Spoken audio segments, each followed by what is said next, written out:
Have you ever left a gig or a project thinking, man, I'm never working with those guys again? Or maybe you've worked with a musician, artist, producer, or somebody in studio, any number of people, and just burned a bridge and said, you know what, screw it, this isn't working, I'm out.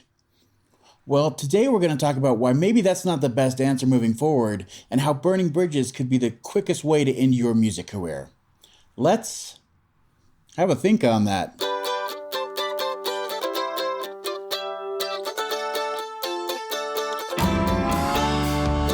Hello and welcome to the podcast, where we are here to strengthen music careers and communities one song at a time. And now here's your host, Jacob Wing. Yay! Hey everybody, welcome to today's episode, and today we've got a great one for you. We're going to talk all about burning bridges and why it's not a great idea. We even broke it down into two different segments. We're going to give you 3 reasons to avoid burning bridges and why you should never do that. And then we're going to give you 3 great tips on how to avoid that moving forward. So just before we move on, just going to take a quick moment of self-congratulations here. A little bit of patting ourselves on the back, but this is episode 99. Next week, we will be releasing our episode number 100, so we're kind of excited about that. We have a special guest from the very beginning of this whole series. Before when we launched our channel and our podcast, Mr. Tanner Laws will be joining us. Be sure to catch that interview. He even plays a song for us, but don't miss that. Give us a like, give us a subscribe. Don't miss any of that. Follow us. But let's get right into this one. Today, we're going to talk about why burning bridges can really bite you in the behind and what you can do to avoid that. So let's get right into it. 3 tips or 3 reasons, first and foremost, why not burning a bridge in music is a great idea, even though it might feel good at the time or it might be the right reason. Number 1 is that no matter where you're playing music, I don't care where you're at. Of course, we talk from a rural point of view, a very open part of the world. We're in the Pacific Northwest. Montana itself is ginormous and very spread out compared to many other places. But you could be working in Nashville. You could be working in LA. You could be working on the East Coast, anywhere. It could be anywhere in the world. I don't care where you are. The music world is smaller than you think. And the second that you start cutting ties with people that you've worked with because it just didn't work, or they said something that upset you, or they insulted you in some way that you felt, that's one chance that that person isn't going to come back to you, think of you when it comes for work, to collaborate with you, to promote you on a bill, whatever it may be. You've cut yourself off from that going forward.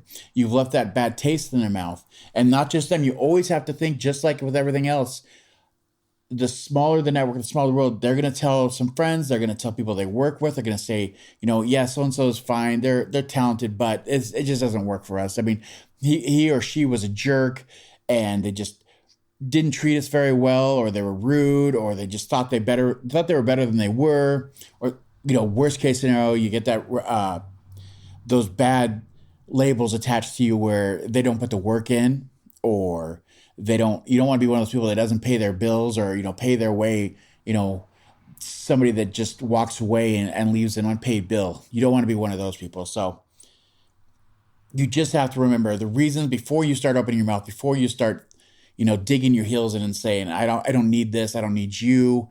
Just remember, if you can find a way to end it amicably, or to go different directions, still keep them as friends, keep them as clients, keep them as compadres, collaborators, whatever it may be. Just try to take that route if possible, because you just never know. And even I've seen cases of where, in history, where people will not work together at a certain point just because they're clashing. They want 2 different things. They have different visions. And then later on in life, they come back together of, hey, you mellowed out a bit. I got a little bit harder. We met in the middle. We can work together. We can make something great together. So you just never know. Don't get yourself painted into a corner because you gave in to your baser premonitions, your baser thoughts. Number 2, you need to remember that opportunities come from people, not just talent. And that's one thing that as musicians, as artists, whatever we're doing, we think that, if I'm just, the best at this, or if I'm top notch, or if I'm one of the best in my area at whatever it is, I'm one of the best singers around, or I can play guitar better than everybody around, or I'm one of the best piano players, or I could play jazz music better than anybody else, or I'm one of the best country music artists there is around. It doesn't matter how talented you are. If you've burnt so many bridges and upset so many people, people aren't going to want to work with you. They're not going to recommend you to better venues, or if that opportunity comes around of, hey, so and so is coming through and playing, they're a big name, they got huge following, they need an opener, your name's not going to be there because people have, it's a bad taste, they don't want it out there, they're not going to say anything, they're going to think of a friend or somebody that came through for them, or somebody that they admire or like working with. Or even if they've heard good things, we should look into so-and-so. Maybe they can open up for this act. That could be that one next big step for you. You don't want to be that person. Make sure that you remember it's all about people and networking, and very little is about how good you are in your talent. Yeah, it's important, but it's a small part of having a long and successful career in music. Number 3, for the top reasons that we want to talk about here, of why to not burn bridges in music. You never know when your paths will cross again. And again, I touched upon this on one of the other ones just slightly, but again, I used a reference of people who had, at certain times they weren't quite ready to collaborate, and then things had changed for both of them. They moved in different directions, which happened to be in the same direction, and they collaborate. But these things happen all the time, and I don't care where you work. If you could meet each other working at the same venue, at the same festival, it doesn't matter. You're gonna cross paths no matter what. Maybe you'll use the same photographer, and then your name gets out there, and you burn the bridge there, and then they use a cinematographer, and then they know somebody who does catering, and they know somebody who, runs a venue. These things really get out there, and you will come across them again at some point. If they're serious about music as you are, they're not going anywhere. So just think about that. Your paths will cross again. Those 3 great, easy reasons to think about before you go, kicking up dirt and stomping off or whatever it may be. Before you burn that bridge, just think of these 3 things. Now, let's talk about the top 3 ways to avoid burning bridges. Now, we talked why not to do it. Number 1 is communication and honesty. And this just comes down to, one of the biggest problems in the world is just we don't see eye to eye because we don't communicate. And if you can just stop for a second before something boils over or you're ready to just explode and move on, sit and think about how you can convey why it's not working, why it's a problem that maybe it's not working with you, and how that is affecting them. And think of reasons you can communicate to those people or that person as to why you see they're valuable, you see their talent, you see why they're great. This isn't quite working. I hopefully we get to work together in the future, and maybe this won't come up. Maybe I'll grow a little bit. Maybe things will work better out in the future.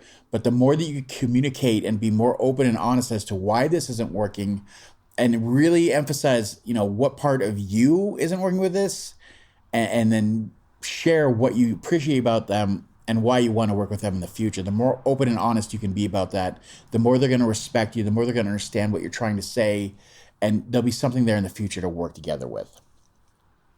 Second thing you can do, second tip you can use to avoid burning bridges is, again, using your honesty and your openness and that communication. Emphasize the gratitude. Make sure you are thanking them and being appreciative for the opportunity, even if it didn't work out, even if you spent years together in a band, 2-3 years, and it's just fallen apart. Show gratitude for the time you had together. Be thankful and say what you took out of it, how you grew. Be very thankful for what happened, that you were able to do this, and that you were able to become better or worse or find out more about yourself because of this project. Show the gratitude and share it. Make sure that they understand exactly why, and just share what your next, even if you can share what your next step's going to be. Like, I'm thinking of going this direction. I'm going to go solo, or I'm going to go play solo shows, or I've got a different band idea or a different genre I want to work under. Or, you could be in the studio and say, as a producer, I thought that I wanted this sound, but I don't. I really like what you do, and maybe in the future we could do something more, but right now that's not working. Whatever you can do to be open, honest, and just be thankful for what they've done, how they've led you in the right direction, even if it was, not the most friendly or the happiest way that you arrived at that conclusion, still being able to see where you want to go in the future is a huge win, and show your gratitude for that. Thirdly, and the last tip we'll talk about today about top ways to avoid burning bridges here is just leave the door open. Even when you're walking away and walking out of the room, leave that door open. Don't throw up a big old double bird and just say, F you, I'm out, I'm done, moving on. Find ways to, during your communication, showing your gratitude, as those first two we talked about, find ways to keep that door open. Hey, in the future, I'd like to do this, or maybe we can do a side project here, or maybe, I don't think we're going to work together great, but we have similar ideas. Let's find a way to build a bill together and sell that to venues, draw bigger crowds, get bigger payouts for everybody involved, grow our fan bases because we all decided to collaborate. Find ways to keep that door open. And again, even if it's a business, again, if you're using a studio or a producer, or even, like I said before, photography or a cinematographer, just make sure that you're finding a way like, hey, this isn't working out great here, and I don't like where we're headed with this result, or I don't like what happened, but I do like that we could probably do this in the future, or maybe we could do this a live recording versus this in-studio recording, or anything like that, where you can find a way to, hey, I still want to find a way to work with you. This isn't working for me today, but let's keep that door open. I don't know if it's me, it's probably mostly me, but whatever it is, I don't want this to be the end of it. Let's find a way to work at something new in the future, make a project happen, make this work for both of us in a new and more exciting way. The more that you can keep that door open, the more your network expands, the more that I get it. Like, yeah, okay, fine. That he might have an attitude or she might not work well with us, but I'll consider in the future if I have other people that I'm working with, like, hey, you'd make a great band member with this person, or I need somebody to open for us. What are they up to? I think they're doing solo shows. Pull them in. Let's get them a little exposure, have them open for us. Things ended kind of good. I want to get them some work and maybe get moving in the right direction. All those things work great. So there you go. 3 easy tips on how to avoid burning bridges. And in front of that, we had 3 big reasons never to burn bridges. Something you don't really think about, and something that comes with the older you get, but to avoid it just being something you learn as you go along.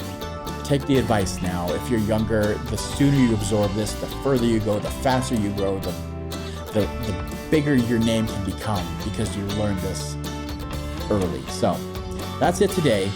Again, follow us, subscribe, like this if it helped.